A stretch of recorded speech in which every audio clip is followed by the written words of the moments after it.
मी वारंवार या बाबतीमध्ये स्पष्ट केलेलं आहे की माननीय मुख्यमंत्री महोदयांनी केंद्रीय नागरी उड्डाण मंत्री राम नायडू यांना सुद्धा एक पत्र दिलेलं होतं आणि याची उच्चस्तरीय चौकशी व्हावी अशी राष्ट्रवादी काँग्रेस पक्षाने नेहमीच मागणी केली.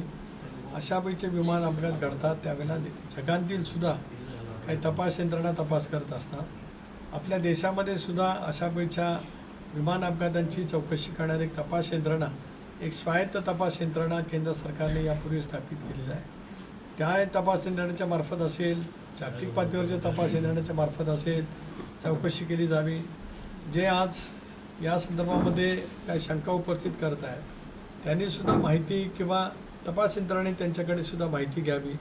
कारण ज्या वेळेला एखाद्या बाबतीमध्ये शंका उपस्थित केली जाते त्या शंकांचं निरसन करण्याची जबाबदारी तपास यंत्रणाच्या वरती येते.